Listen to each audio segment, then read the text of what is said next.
Ladies and gentlemen, good morning, good afternoon, good evening. I am Rodney Taylor, the Secretary General of the Caribbean Telecommunications Union, or the CTU, which is an intergovernmental institution of the Caribbean Community, or CARICOM, focusing on regional ICT policy development and implementation for 20 countries in the Caribbean.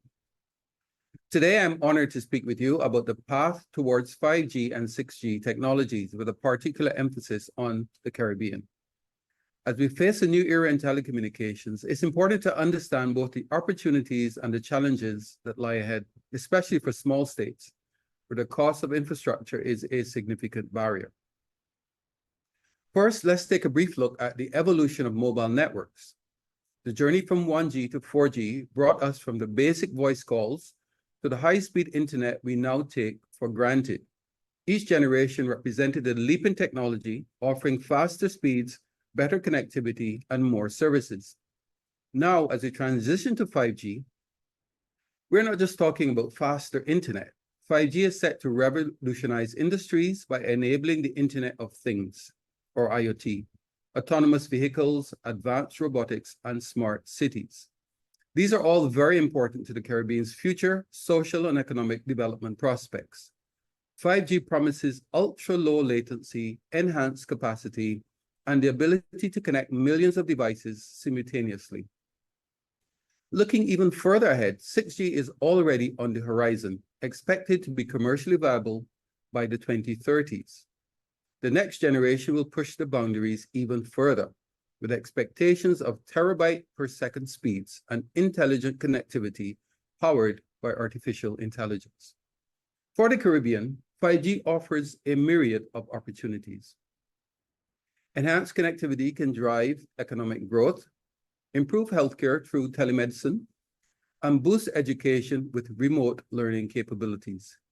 The tourism industry, a cornerstone of many Caribbean economies, can benefit from smarter infrastructure and enhance visitor experiences. However, while the potential benefits are enormous, the path to achieving 5G and eventually 6G represents a unique challenge for the region. Let us examine some of these challenges. One of the most significant barriers is the high cost of infrastructure. 5G requires a dense network of small cells, fiber optic cables, and advanced antennas. For small states with limited budgets, these costs can be prohibitive. Additionally, the maintenance and upgrading of existing infrastructure to support 5G technology adds another layer of financial burden. In addition, the regulatory environment plays a crucial role in the deployment of new technologies. In many Caribbean nations, the regulatory framework for telecommunications is outdated and not conducive to the rapid deployment of 5G. Streamlined policies, clearer spectrum allocation, and supportive regulatory frameworks are essential to attracting investment and ensuring efficient rollout. We also have the issue of market size.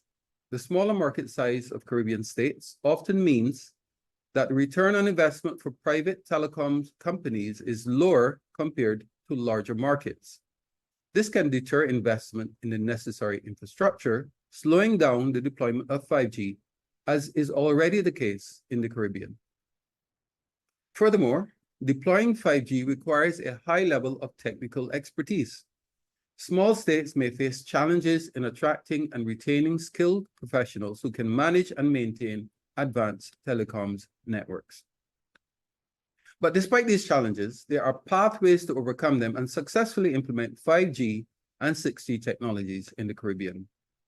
For example, Caribbean nations can benefit from regional collaboration. By pooling resources and harmonizing regulatory frameworks, they can create a more attractive market for investment. Organizations like the CTU can play a pivotal role in facilitating such collaboration. In fact, we are already undertaking a study with the support of the International Telecommunication Union, or ITU, to look at the issue of regulatory harmonization and modernization in the region. This will be a topic of discussion when we meet with regional regulators at the 9th Caribbean ICT Regulators Forum taking place in October this year in St. Kitts and Nevis. And you can find out more information on this on our website, ctu.int. There's also the opportunity for public-private partnerships. Governments can foster public-private partnerships to share the financial burden of infrastructure deployment.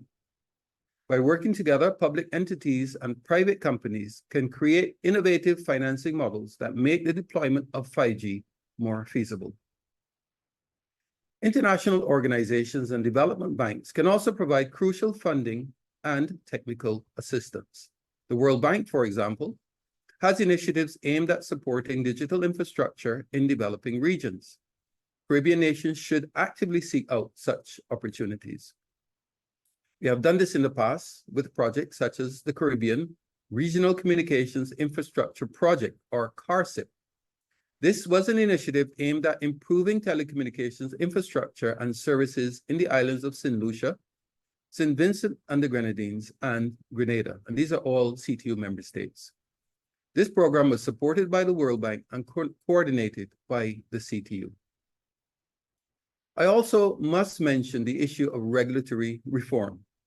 Updating and streamlining regulatory frameworks is essential. Governments must prioritize spectrum allocation for 5G and create policies that encourage investment. Simplifying the permitting process for infrastructure development can also accelerate deployment. There's also investing in education and training programs to develop local expertise in telecommunications, and this is very crucial. By building a skilled workforce, Caribbean nations can ensure that they have the human resources needed to support advanced networks. Effective regulation is also a cornerstone of successful 5G deployment. Regulators need to strike a balance between encouraging encouraging competition and ensuring that investments are economically viable.